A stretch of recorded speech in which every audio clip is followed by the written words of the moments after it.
Good to go? Okay. Good afternoon, everyone. Afternoon. Let me know when you... Shot's good? Okay, here we go. Tomorrow, I will swear an oath and become the mayor of New York City. A new future feels very near indeed. But for too many New Yorkers who come into daily contact with our public school system, be it parents, children, educators alike, the future is not something that they often look towards with hope and optimism. When many parents think of the future, they think of literacy rates that, while improving, still show that nearly 45% of children in grades 3 through 8 are not reading proficiently. They think, too, of a public school system that ranks among the most segregated in our nation, where children from different backgrounds do not learn alongside one another, and too many children don't receive the same opportunities. For over 900,000 children learning in our public schools, when they think of the future, they think of classrooms so crowded that they cannot get the attention of their teacher and facilities that have long needed improvement. And for educators, when they think of the future, they think of how many of their students don't have a home to return to at the end of the day or a bed to lay their head in. How hard it is to afford a dignified life in this city on a teacher's salary, and how many of their colleagues have had to move on to another job. The future need not be something that we dread. It can be something we rewrite together so that the children of our city, the future of our city, receive opportunities far greater than those who came before them. I am proud today to appoint Kamar Samuels as New York's next Schools Chancellor, because this moment demands a new generation of leadership that both understands our school system and has a transformative vision on how to remake it. Kamar is that leader. He has deep experience serving at every level of our public school system across our city. He began as a teacher in the classroom in the Bronx before becoming a principal, and has since served as a deputy superintendent of School District 23 in Brooklyn and superintendent of both District 3 in Manhattan and District 13 in Brooklyn. More impressive, however, than his resume are the results he has achieved in these roles, delivering millions of dollars to integrate city schools and transitioning to new curricula that increased literacy rates by 5% in a single year. I chose Kamar for this impactful role, one which shapes the lives of nearly 1 million children each year, oversees more students than any other chancellor in the nation, and manages over 135,000 employees, because of his expansive vision of possibility for the future, and because he will lead with two qualities too rare in public service: transparency and accountability. They are the same qualities I seek to lead with from City Hall. With the appointment of Kamar, I want to acknowledge I have been skeptical of mayoral control in the past, even at times going as far as wanting to end the system entirely.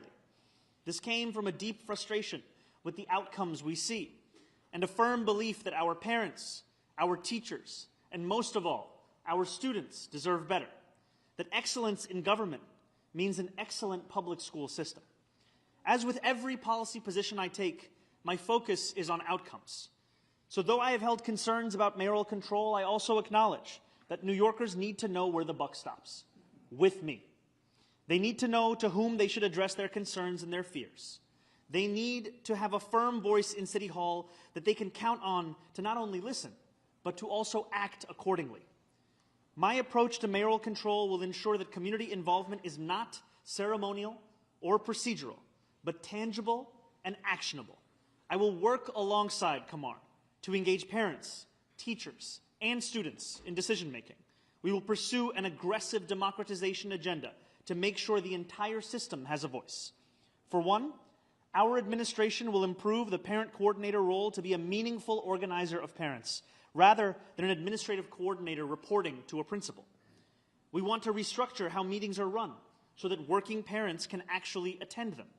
We cannot expect parents working 40, 50, 60, 70-hour weeks to then attend CEC meetings in person or even be plugged into when they are actually happening. We need to improve the awareness, the accessibility, and the scale of responsibility of SLT and CEC meetings. These are plans Kamar and I have spoken about, and we are very excited about what an improved approach to mayoral control can deliver for our public schools. The goal here remains the same. It remains improving teacher recruitment and retention, expanding support for students with special needs, improving literacy rates, and delivering the best public education we can in the wealthiest city, in the wealthiest country in the history of the world. We hold these ambitious goals together to provide more resources and services to the more than 154,000 homeless students in our city, to hire thousands more teachers, and to make our school system as great as the children it is fortunate to educate. I am also proud today to make several other high-ranking personnel announcements. Julia Curson will serve as City Hall's Deputy Mayor for Operations, an office an office where she has served before, overseeing many of the systems that New Yorkers rely on each day. Julia joins the administration from Governor Hochul's team, where she currently holds the role of Deputy Director of Operations for Infrastructure. Her work has been felt across our state and throughout our city in ways big and small, including the Kips Bay Science Park and Research Center, which will generate an incredible $25 billion and 15,000 jobs and economic impact for New Yorkers. She also has managed the delivery of the largest infrastructure project in the country, the Hudson Tunnel Project, which is creating 95,000 jobs and generating close to $20 billion in economic activity. Her purview will be vast, from our parks to our sanitation infrastructure to ensuring that phones are silenced, to our environmental protection efforts, to emergency management and the fire department. Julia will lead a complex network of city services attended to by hundreds of thousands of the most capable people in city government. As part of her role, she will oversee the Mayor's Office of Climate and Environmental Justice, where she will work alongside both myself and incoming Chief Climate Officer Louise Young to tackle the climate crisis. Louise has served in that same role for Controller Brad Lander, as Director of Resiliency for the Department of Transportation, and as the Policy Director during my general election campaign. Her dedication can be seen in her thoroughness. I am also honored to announce Ahmed Tigani as the Commissioner of the Department of Buildings, where he will protect New Yorkers who work, live, and congregate across our city. He has extensive experience in the DOB, including a past role as Chief of Staff, and currently serves as Acting Commissioner of the Department of Housing, Preservation and Development. Okay, we have made 4 announcements, but what is one more? Last but most certainly not least, I am delighted to share that Emmy Liss will be joining our administration as Executive Director for the Office of Child Care, where she will lead our efforts to build the high-quality early childhood education system that New Yorkers deserve. Her expertise in this field is indisputable, and her past work as COO for New York City's early childhood education program makes her the ideal candidate as we make our city one that every family can afford. There are 5 New Yorkers standing alongside me with very different responsibilities and unique portfolios, but they share 2 things in common: a commitment to delivering a better future for those who call the city home, and to leading from City Hall with an unwavering commitment to excellence. I am grateful to them for serving this city that they each love so deeply, and I am eager for New Yorkers to experience the positive impact of their remarkable leadership. Thank you. It is now my sincere privilege to introduce your next Schools Chancellor, Kamar Samuels.